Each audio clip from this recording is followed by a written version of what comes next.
nongeye gusuhuza kandi nguhaye ikaze kuri Toka Sport, ubuzima kabisa na update zigezweho muri Rayon Sports ndetse na APR yose kabisa mu mukino wa CAF Champions League ndetse na CAF Confederation Cup. Hanyuma turavuga n'umukino wa gishuti Rayon Sports imaze gukina muri wiki kurangiye, hanyuma n'ibindi bivuga kuri Rayon Day kabisa n'ibindi byinshi bivuga mu makuru y'imikino. Hanyuma rero mu kanya gato cyane gashize Rayon Sports imaze gutombora Singida. Rayon Sports n'izakina umukino wa CAF Confederation Cup, byaba ari byiza cyane kuko wenda yazagira icyo yegera kuri Yanga bazakina muri Rayon Day, kuko bakina muri shampiyona imwe mu kipe ikina muri shampiyona yindi bijya gusa nk'ibikina kimwe. Ibyo rero bizayifasha kwitegura neza cyane kuri uwo mukino uzaba mu ijonjora ribanza rero. Hanyuma rero kandi turavugana mu keba APR yatomboye nde, hanyuma rero nako kandi Rayon Sports yakinaga umukino wayo wa Rayon Week wa gishuti ikina n'ikipe ya Etincelle. Babanjemo Mugisha Serumogo, umusore yambaye 23, Wesende Emery 54, hanyuma Emmanuel Fabrice, Aimable Abedi, Tambwe Aziz ndetse na Kitoga, Patience Jesus, Pascal Asana, Rushema Abdulaziz, Sef Adama, Richard Rukundo, Sanafisto.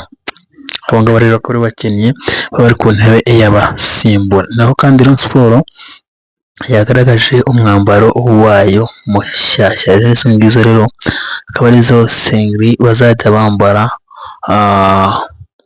Ushaka isengeri ya Rayon Sports niyo bazajya bambara, berekana n'imikino n'imyambaro bazajya bambara basugiye. Hanyuma rero kandi tugatse kuri match yayo na Etincelle, igice cya mbere cyarangiye ari igitego 1-0.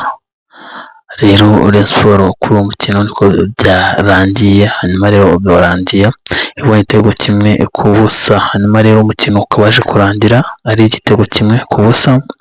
Tukaba kuri jezi ya Rayon Sports nuko jezi izaba imeze, jezi iyo bazajya bambara basuye. Hanyuma twazwabwiye nk'uko twabwiye mbere rero APR nayo rero yatomboye muri CAF Champions League, yatomboye Pyramide nk'ijonjora ribanza. Hanyuma rero Pyramide ikaba yagiye itsinda ibitego byinshi APR mu mikino yagiye ibanza. Tuzabakishirizamo ku munsi w'ejo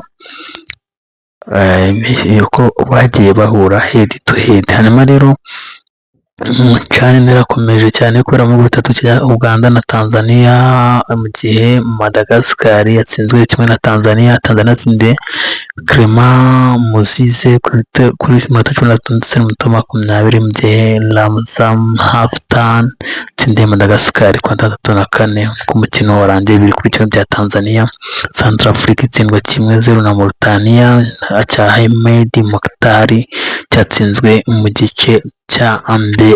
Ngoro akaba ari Centrafrique. Hanyuma rero ku munsi w'ejo naho izakomeza CHAN, ariko Kenya na Maroc bizakina ku isaha saa 8 ejo ku cyumweru, mu gihe Zambia na Angola ku isaha y'isa 11 bazabamanuka nabo mu kibuga. Ubwo rero umukino izaba imeze neza cyane. Mbashimire kandi nkomeze mbibutse gukora like, share, comment, subscribe mu byakira kuri Toka Sport ubuzima. Hanyuma nawe ukoze like, wakoze subscribe, mu gihe cyo gukora share, comments, mugadeze ibitekerezo byanyu. Ese APR na Rayon murabona zatomboye neza? Kuba ndarebatomboye neza APR yabatomboye nabi cyangwa se la vista?